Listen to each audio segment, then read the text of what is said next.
విషయం, యాక్టర్ అవుతాడు ఎప్పుడు అనుకోలేదు. ఇది మా కుటుంబంలో ఎవరిని అడిగినా అదే అంటారేమో.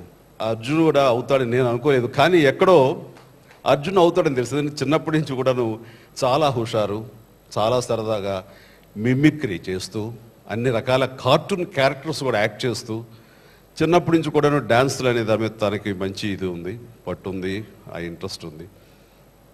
ఎక్కడో తను అవుతాడన్నది ఉంది, కానీ లావుగా బొద్దుగా చాలా ఇదిగా ఉంటూ ముద్దు ముద్దుగా డ్యాన్స్లు వేయమంటే అది డ్యాన్సా లేకపోతే అది ఏమో తెలియదు. మొత్తం మీద చూస్తుంటే మాత్రం ఇటు చాలా తెలియగలవాడు. ఎందుకంటే ఎంతసేపటికి పుస్తకాలు పురుగు, పెన్ను పేపర్ మీద ఏవేవో రాస్తుంటాడు, ఏవో రచనలు చేస్తుంటాడు, ఏవో పొయమ్స్ ఇంగ్లీష్లో రాస్తుంటాడు, ఎంతసేపటికి డిఫరెంట్గా ఆలోచిస్తుంటాడు.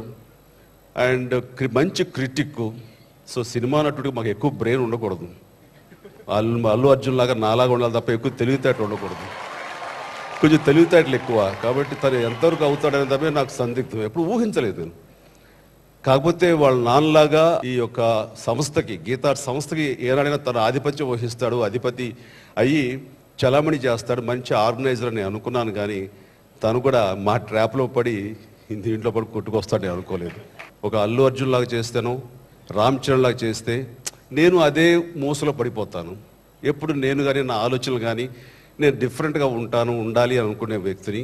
So out of the box ఆలోచిస్తుంటాను ప్రతిదీ. కాబట్టి నటనలో కూడా నేను నా వ్యత్యాసం చూపించాలి, నా ఒక మార్క్ అంటే వేసుకోవాలనే ఇండివిజువాలిటీ ఉన్నటువంటి వ్యక్తి. ప్రతి ఒక్కరు మనం హర్షించాలి దాన్ని.